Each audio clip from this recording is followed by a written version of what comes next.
υπερασπίζεται τα συμφέροντα των εργαζομένων για να μιλήσουμε για τις διεκδικήσεις μας και τους αγώνες στα εργασιακά ζητήματα, όπως η στασιμότητα των μισθών μας, η κατάργηση των δώρων, οι ελαστικές σχέσεις εργασίας, η αύξηση της γραφειοκρατίας, η υποστελέχωση του δημοσίου και πολλά που ήδη υπόθηκαν ή θα υποθούν. Αλλά για ποια εργασιακά να μιλήσει κανείς και για ποιους αγώνες τη στιγμή που οι αποφάσεις παίρνονται και οι πολιτικές χαράσσονται μέχρι την τελευταία λεπτομέρεια από φορείς μη εκλεγμένους εκτός Βουλής ή Ευρωπαϊκού Κοινοβουλίου, οι αποφάσεις παίρνονται από κέντρα όπως το Παγκόσμιο Οικονομικό Φόρουμ, η διορισμένη και μη εκλεγμένη Ευρωπαϊκή Επιτροπή, ο ΟΗΕ, η Παγκόσμια Τράπεζα, ο Παγκόσμιος Οργανισμός Υγείας, στη συνεργασία όλων τους με ιδιωτικούς εταιρικούς συνασπισμούς Big Tech και Big Pharma. Οι λυμμένες αυτές αποφάσεις δίνονται στην εκάστοτε κυβέρνηση υπό τη μορφή εντολών, οδηγιών προς εκτέλεση. Σε αυτό λοιπόν το πλαίσιο, ποια ακριβώς θα είναι η επιρροή και οι πιέσεις που θα ασκήσει το σωματείο μας, ποιες θα είναι οι θέσεις της ΑΔΕΔΗ και οι διεκδικήσεις σχετικά με τα παρακάτω ζητήματα που καθορίζουν ή θα καθορίσουν τη ζωή όλων μας. Πρώτον, διάλυση του δημόσιου τομέα. Ιδιωτικοποίηση και εμπορευματοποίηση των κοινωνικών αγαθών, υγεία, παιδεία, ενέργεια. Δεύτερον, ακρίβεια, εσωτερικέδεια, χρηματιστήριο ενέργειας, χρηματιστήριο ρήπων και περιβαλλοντική φόρη.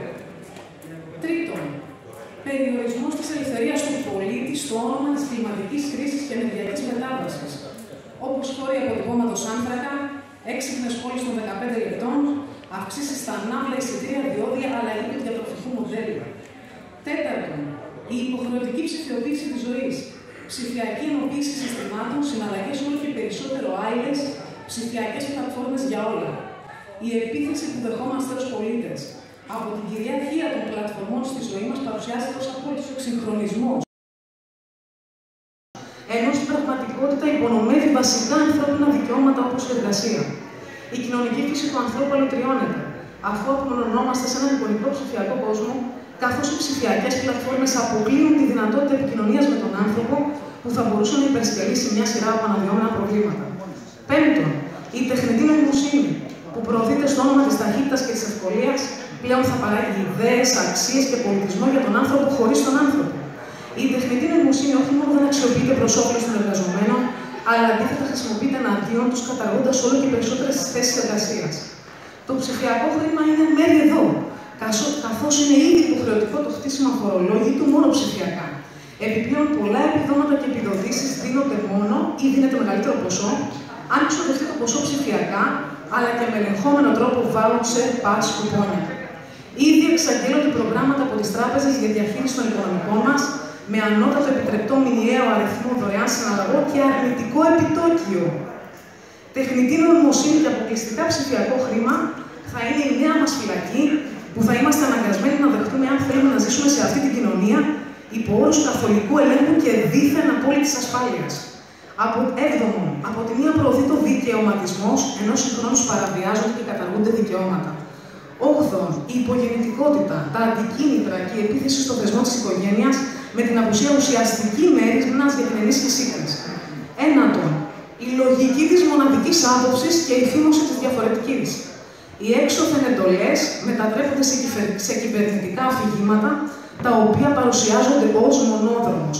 Η διαφορετική άποψη ποινικοποιείται, χαρακτηρίζεται ως ψευδή είδηση και παραπληροφόρηση. Ενδεικτικά στο σχέδιο δράσης για την ψηφιακή εκπαίδευση 2001-27, αναρτημένο στον επίσημο ιστότοπο της Ευρωπαϊκής Ένωσης, αναφέρεται: ορισμένες εφαρμογές τεχνητής νοημοσύνης μπορούν να συμβάλλουν στην ανίχνευση ψευδών ειδήσεων και της παραπληροφόρησης στα κοινωνικά δίκτυα μέσω του εντοπισμού συγκεκριμένων λέξεων και εκφράσεων, αλλά και αξιόπιστων πηγών πληροφόρησης. Επίσης, η Ειδική Επιτροπή του Ευρωπαϊκού Κοινοβουλίου αναφέρει ότι η Ευρωπαϊκή Ένωση χρειάζεται ειδικό καθεστώς κυρώσεων για να αντιμετωπίσει τις εξωτερικές παρεμβάσεις και τις εκστρατείες παραπληροφόρησης από εχθρικούς παράγοντες. Και αναρωτιόμαστε, ποιος θα καθορίζει ποια είναι η παραπληροφόρηση όσον αφορά θέματα ζωτικής σημασίας όπως τα περιβαλλοντικά ή τα ιατρικά? Ποιος θα αποφασίζει για το ποιος θεωρείται εχθρικός παράγοντας? Εχθρικός στα συμφέροντα ποιον? Παρατηρούμε